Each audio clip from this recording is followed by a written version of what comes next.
नमस्कार। उत्तराखंड का ये खास बुलेटिन देख रहे हैं आप और मैं हूं आपके साथ शिफन शर्मा। तो चलिए शुरुआत करेंगे बुलेटिन की। उत्तराखंड सरकार ने सोमवार देर रात आईएएस और आईपीएस अधिकारियों के दायित्व में बड़ा बदलाव किया है।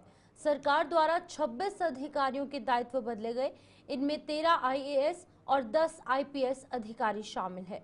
सोमवार देर रात उप सचिव अनिल जोशी द्वारा जारी आदेश के अनुसार आईएएस युगल किशोर पंत को सचिव भाषा की अतिरिक्त जिम्मेदारी दी गई। वहीं आईएएस सोनिका को अपर सचिव नागरिक उड्डयन का अतिरिक्त पदभार सौंपा गया है। आईएएस रीना जोशी को मुख्य कार्यकारी अधिकारी राज्य स्वास्थ्य प्राधिकरण की अतिरिक्त जिम्मेदारी दी गई। वहीं पर आईएएस विनीत कुमार को अपर सचिव नियोजन का दायित्व वापस लिया गया। अपर सचिव आनंद श्रीवास्तव को अपर सचिव कृषि और कृषक कल्याण की जिम्मेदारी दी गई। अब हम आपको ग्राफिक्स के माध्यम से एक एक कर बताएंगे कि कौन से आईएएस अधिकारियों को कौन सा दायित्व सौंपा गया है। बड़े फेरबदल हुए हैं। आपको बता दें कि आईएएस युगल किशोर पंत को सचिव भाषा बनाया गया। आईएएस सोनिका को अपर सचिव नागरिक उड्डयन बनाया गया। आईएएस विनीत कुमार से अपर सचिव नियोजन हटा दिया गया है और आईएएस रीना जोशी को सीईओ राज्य स्वास्थ्य प्राधिकरण का अतिरिक्त पदभार सौंपा गया। आईएएस आनंद श्रीवास्तव को अपर सचिव कृषि और कृषक कल्याण बनाया गया है। वहीं पर अगर हम आगे बढ़ जाएंगे तो मनोज गोयल को अपर सचिव सैनिक कल्याण और अपर सचिव उच्च शिक्षा विभाग की जिम्मेदारी सौंपी गई। आईएएस हिमांशु खुराना को अपर सचिव वित्त बनाया गया। आईएएस अभिषेक रहेला को अपर सचिव कौशल विकास और सेवा योजना विभाग बनाया गया है। आईएएस नितिका खंडेलवाल को अपर सचिव सूचना प्रौद्योगिकी बनाया गया है। वहीं पर आईएएस अनुराधा पाल को अपर सचिव चिकित्सा से अब हटा दिया गया है। तो ये बड़े फेरबदल हुए हैं। आपको एक बार फिर से बताएंगे कि मनोज गोयल को अपर सचिव सैनिक कल्याण और अपर सचिव उच्च शिक्षा विभाग की जिम्मेदारी दी गई है। हिमांशु खुराना जो कि आईएएस हैं उनको अपर सचिव वित्त बनाया गया। आईएएस अभिषेक रहेला को अपर सचिव जो है वो बनाया गया है। वहीं पर आईएएस अधिकारियों में जो फेरबदल हुआ है उसमें आईएएस गौरव कुमार को निदेशक शहरी विकास बनाया गया। आईएएस वरुण चौधरी को अपर सचिव चिकित्सा स्वास्थ्य बनाया गया है। आईएएस नंदन कुमार को नगर आयुक्त हरिद्वार बनाया गया है और पीसीएस निधि यादव को अपर सचिव एग्रीकल्चर और कृषक कल्याण बनाया गया है। महावीर चौहान को अपर सचिव सामान्य प्रशासन और प्रोटोकॉल का ये बड़ा पदभार जो है वो सौंपा गया है। वहीं पर आईपीएस अधिकारियों के दायित्व बदले गए हैं। उनमें क्या कुछ फेरबदल हुआ है वो भी आपको एक एक कर बताएंगे। आईपीएस अधिकारी रिधिम अग्रवाल को आईजी कुमाऊं रेंज बनाया गया है।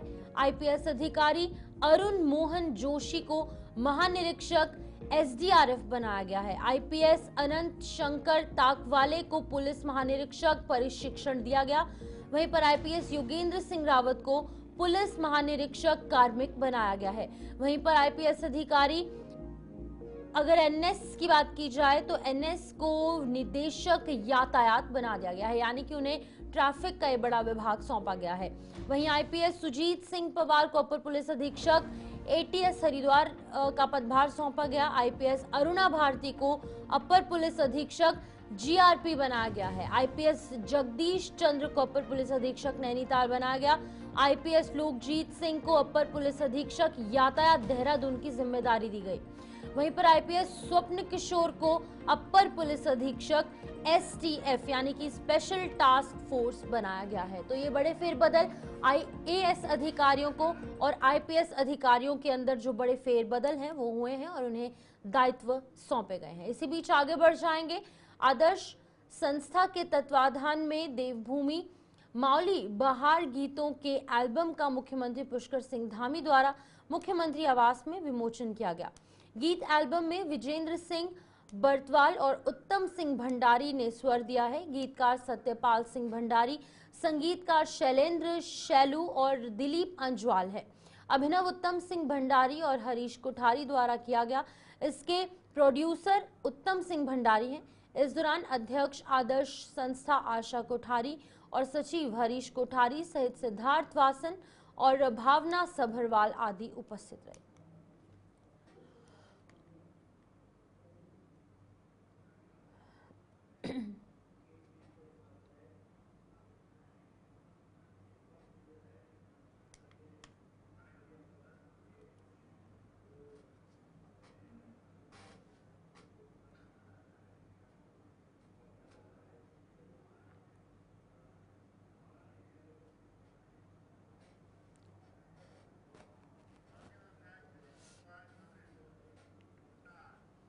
वहीं पर गर्मी का सीजन शुरू होते ही यूपीसीएल में भी अपनी कमर कस ली है। यूपीसीएल और के एमडी अनिल कुमार का कहना है कि गर्मी का सीजन शुरू हो चुका है और ऐसे में विद्युत की सप्लाई लगातार होती है, जिसको लेकर के एक प्लान जो है वो तैयार किया गया है।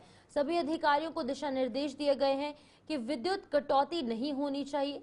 साथ ही अनिल कुमार यादव ने कहा कि पिछले वर्ष गर्मी के सीजन में भारत में बिजली की समस्या रही थी, लेकिन उत्तराखंड एकमात्र राज्य था जहां पर गर्मी सीजन में बिजली की समस्या का सामना नहीं करना पड़ा और इस वर्ष भी ऐसी बिजली की समस्या ना हो, ऊर्जा विभाग लगातार इसके लिए काम कर रहा है।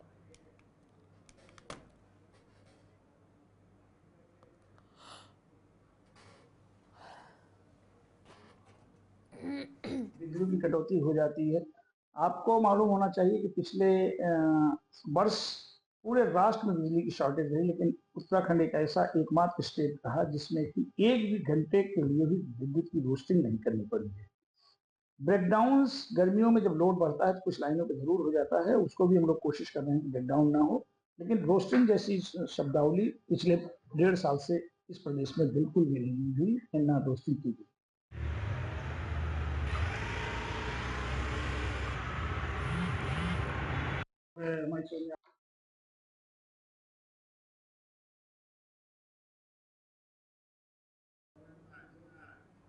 उत्तराखंड सरकार की नंदा सुनंदा योजना से गरीब, अनाथ और असहाय छात्राएं अपनी पढ़ाई का सपना पूरा कर पा रहे हैं। देहरादून के जिलाधिकारी सवीन बंसल ने योजना के तीसरे चरण के तहत 3 छात्राओं को जो चेक हैं वो बांटे। आर्थिक तंगी और परेशानियों के चलते जिन बच्चियों को अपनी पढ़ाई अधूरी छोड़नी पड़ रही है, उनके लिए ये नंदा सुनंदा योजना वरदान साबित हो रही है।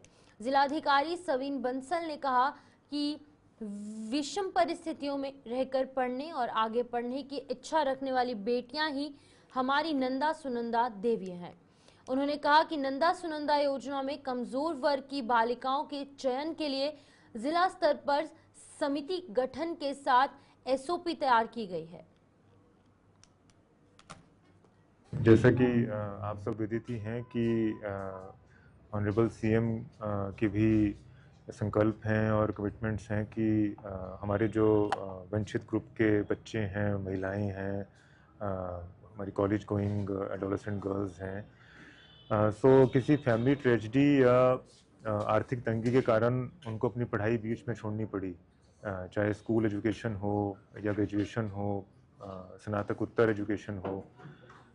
सो ये ज़िला देहरादून में हमने एक इनिशिएटिव कमेंस किया है कि उन बच्चों को खोज कर, बहुत सारे फैमिलीज़ और बच्चे खुद भी अप्रोच करते हैं हमारे बहुउद्देशीय शिविरों में, जैसे आज का जनता दिवस है या हमारी फील्ड विजिट्स हैं। सो सिर्फ संसाधनों के अभाव में वो आगे पढ़ नहीं पा रहे, उनके अंदर आगे बढ़ने की वो स्पार्क तो जिंदा है। पढ़ाई की जो एक अग्नि है वो ज्वलनशील है, लेकिन उनको संसाधनों का सपोर्ट नहीं मिल पा रहा। तो उसी के दृष्टिगत हमने अपने कुछ CSR सोर्सेज से कुछ हमारी प्रचलित स्कीम्स हैं उनको थोड़ा फ्लेक्सिबिलिटी उनमें लाकर after due approvals of committee, और कुछ हमारे जैसे ऐसे फंड राइफल क्लब, इन सब को कन्वर्ज करके प्रोजेक्ट नंदा सुनंदा में चैनलाइज किया है कि जो बच्चों के स्कूल की फ़ीस है वो किसी भी स्कूल में पढ़ रही हों, चाहे प्राइवेट है, चाहे एडेड है, या कोई किसी ट्रस्ट का स्कूल है, या कोई ग्रेजुएशन कर रही थी बच्ची या करना चाह रही हैं, किसी के माता पिता नहीं हैं, किसी के पिता की मृत्यु हो गई आकस्मिक, या आर्थिक तंगी है फैमिली में, तो उसका एक बाकायदा SOP जारी किया गया है। और उस SOP के तहत जो बालिकाएं चयन होकर आती हैं उनको इस इनिशिएटिव के माध्यम से सपोर्ट किया जाता है। और जैसा हमारा इंटेंट था कि जैसे जैसे बालिकाओं का चयन होता जाएगा, ये प्रोजेक्ट हमारा निरंतर चलता रहेगा। तो आज 3rd फेज़ में कुछ और बालिकाओं का चयन हुआ है और उनको यहाँ पर चेक्स वितरण करके उनकी संस्थाओं को पैसा डायरेक्टली प्रेषित कर दिया जाएगा और उनकी जो पढ़ाई है वो रिज्यूम हो जाएगी। तो उद्देश्य ये है कि वो सुदृढ़ हों, एम्पावर हों, और एक बालिका एम्पावरमेंट का मतलब एक पूरा परिवार, एक पूरा समाज एम्पावर होगा। और जो हमारा स्पिरिट है कि जो हमारी हाफ ऑफ द पॉपुलेशन है वो बालिकाएं हैं, एडोलेसेंट गर्ल्स हैं, महिलाएं हैं। सो प्रोजेक्ट नंदा सुनंदा का वास्तविक अर्थ यही है कि ऐसी बालिकाएं जो वंचित असहाय हैं लेकिन जो आगे बढ़ने की इच्छा रखती हैं, तो यही हमारे लिए पूजनीय नंदा सुनंदा देवियां हैं। और इस प्रोजेक्ट को इसी तरह से हम निरंतर आगे बढ़ाने का प्रयास करेंगे। सभी समाज के वर्गों का, हमारे मीडिया बंधुओं का और हमारे गवर्नमेंट का ऑनरेबल उत्तराखंड के रामनगर से एक बड़ी खबर सामने आ रही है, जहां पर पीपीपी मोड पर संचालित सरकारी अस्पताल में लगातार स्वास्थ्य सेवाओं को लेकर शिकायतें मिल रही थी और इसी को लेकर जनपद नैनीताल के मुख्य चिकित्सा अधिकारी यानी कि सीएमओ डॉक्टर हरीश पंत ने सोमवार को अस्पताल में अचानक छापेमारी की। इस कार्रवाई के दौरान कई चौंकाने वाले तथ्य सामने आए। नैनीताल जिले के सीएमओ डॉक्टर हरीश पंत ने निरीक्षण के दौरान पाया कि अस्पताल में पर्याप्त मात्रा में दवाइयां उपलब्ध होने के बावजूद मरीजों को बाहरी मेडिकल स्टोर से महंगी दवाइयां खरीदने के लिए मजबूर किया जा रहा है। उन्होंने इस पर सख्त नाराजगी जताते हुए अस्पताल प्रशासन और चिकित्सकों को कड़ी चेतावनी दी। वहीं पर मीडिया से बातचीत में सीएमओ डॉक्टर हरीश पंत ने कहा कि अस्पताल में हर जरूरी दवा उपलब्ध है, फिर भी डॉक्टर मरीजों को बाहर से दवा खरीदने के लिए क्यों मजबूर कर रहे हैं, ये सरासर गलत है। यदि कोई चिकित्सक ऐसा करता पाया गया तो उसके खिलाफ या तो सख्त कार्रवाई होगी या फिर एफआईआर दर्ज की जाएगी। देखिए, आज मेरे द्वारा रामनगर पूरे अस्पताल का भ्रमण किया गया, सारी ओपीडी देखी गई।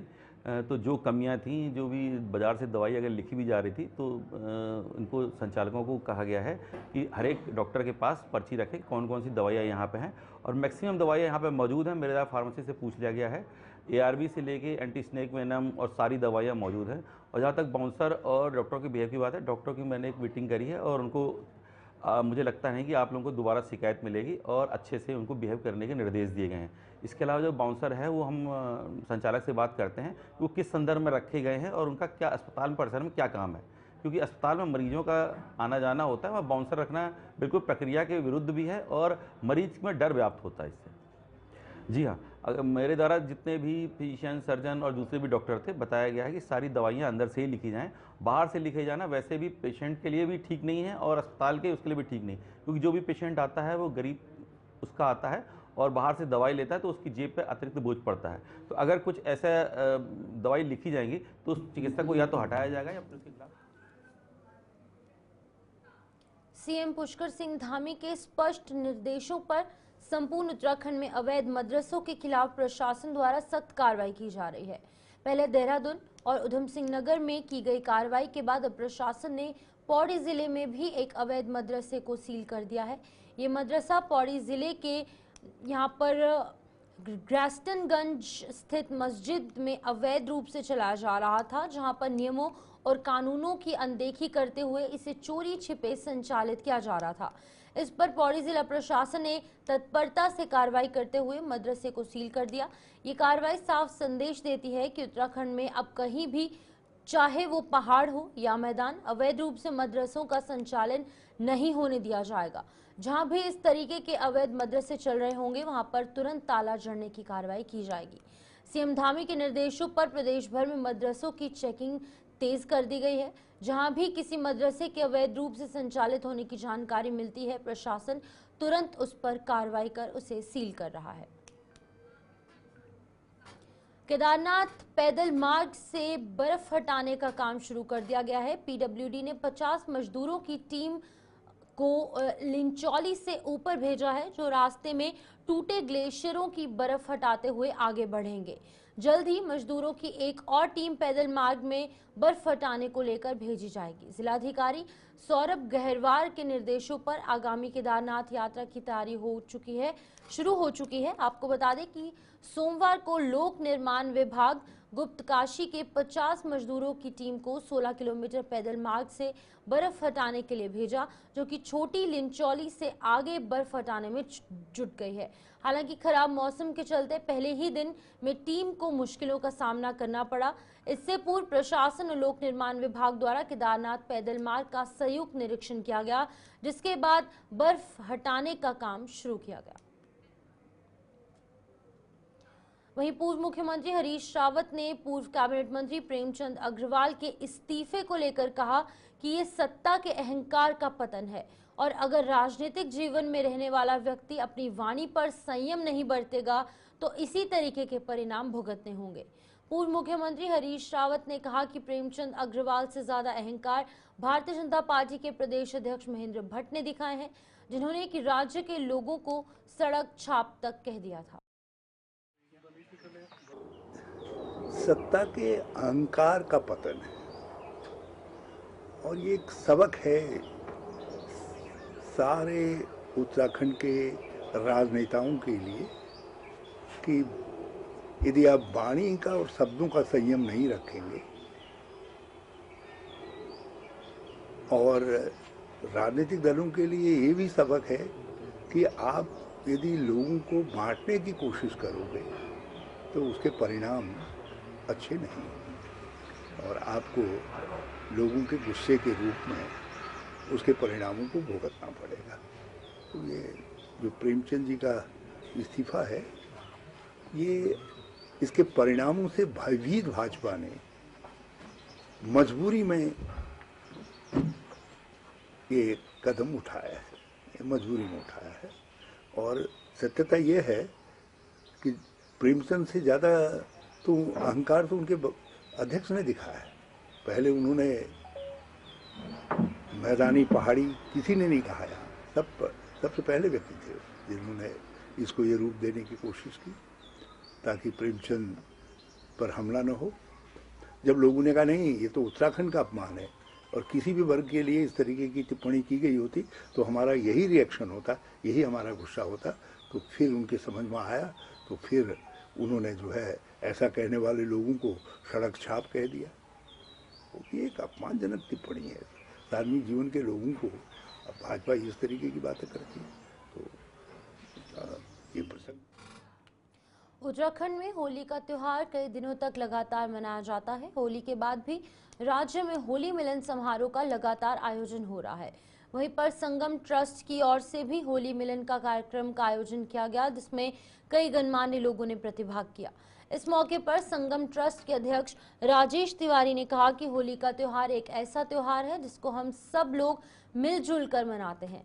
उन्होंने इस अवसर पर एक संदेश भी जनता को दिया। अपने संदेश में उन्होंने कहा कि जनता भी इस होली के त्योहार पर अपने पुराने भेदभाव भूलकर गले लगे और होली का त्योहार मिलकर मनाए। आप जानते हैं 8-9 साल से ये संस्था काम कर रहा है और जैसा होली का त्यौहार है, होली में हम भाईचारे का संदेश समाज में देने चाहते हैं। इस कार्यक्रम के भी माध्यम से हम लोगों की मंशा ये थी कि समाज में भाईचारा बना रहे और जिस तरह से तमाम रंगों को मिला के एक तरह तरह के रंग मिलते हैं तो चेहरा भी उसी तरह से बना। वही मोटिव ये था कि अपने लोग हैं इकट्ठा हों, अपनी बात कहें, अपने लोगों से मिलें, अपने जो त्यौहार हैं उसको सेलिब्रेट करें, जो अपनी कल्चर है, अपनी संस्कृति है, अपनी सभ्यता है, उसको जीवित रखने के लिए। संगम एक ऐसा परिवार है जो संस्कृति को, अपने संस्कारों को मिलजुल के मनाता है और हम जो पूरब के लोग हैं जिस तरह से वहाँ की संस्कार है, वहाँ की संस्कृति है, उसको बढ़ावा देने के लिए हमेशा जो भी त्यौहार होता है या जब भी समय आता है हम सब मिल करके इस त्यौहार को मनाते हैं। होली हर वर्ष की बात इस बार भी मनाया गया है, लेकिन कहते हैं ना कि आपको खुश रहने के लिए या खुशी होने के लिए कोई बहुत बड़ा ओकेजन या बहुत बड़ा समय नहीं चाहिए। होली बीती, लेकिन होली बीतने के बाद हमारे अध्यक्ष जी ने कहा कि आज होली मिलन का समारोह होगा और उसमें सारे जो संगम परिवार के लोग हैं और जितने अपने पूरब के लोग हैं सब एक साथ मिल करके एक जगह हम बैठेंगे, हम खुशियां मनाएंगे। और आज वह पल आया, हम सारे सब एक साथ मिल करके खुशियां मनाएं और होली की। राजधानी देहरादून में नगर निगम के हाउस टैक्स के बकायेदारों की संख्या बहुत ज्यादा है, जिन पर लाखों रुपए का बकाया है, लेकिन ये लोग हाउस टैक्स के इस बकाये को जमा करने का नाम नहीं ले रहे। ऐसे लोगों पर अब नगर निगम कार्रवाई करने की तैयारी में जुटा हुआ है। नवनियुक्त मेयर सौरभ थपलियाल ने बताया कि ऐसे हाउस टैक्स बकायेदारों के लिए उनके द्वारा एक व्हाट्सएप ग्रुप बनाया गया है, जिसके माध्यम से वो अपना टैक्स जमा कर सकते हैं। और अभी तक देखा जाए तो 55 लाख से भी अधिक हाउस टैक्स व्हाट्सएप के माध्यम से नगर निगम को मिला है। उन्होंने बकायेदारों से अपील भी की है कि जल्द से जल्द अपना बकाया हाउस टैक्स जमा कर दे, वरना ऐसे लोगों पर नगर निगम कार्रवाई करने को मजबूर हो जाएगा। सौरभ थपलियाल ने कहा कि कुछ बकायेदारों को नोटिस भेजा गया है, जिनसे कि 15 दिन के अंदर हाउस टैक्स जमा करने का अनुरोध किया गया। यदि वो 15 दिन के अंदर अपना हाउस टैक्स जमा नहीं करते हैं तो नगर निगम जल्द ही उन पर बड़ी कार्रवाई करेगा। बिल्कुल निश्चित तौर पे हमने एक इसके लिए स्कीम भी चलाई थी कि हमने व्हाट्सएप के माध्यम से और जो हमारे बकायेदार हैं वो लोग, उनको भी आने की लाइन में लगने की आवश्यकता ना पड़े।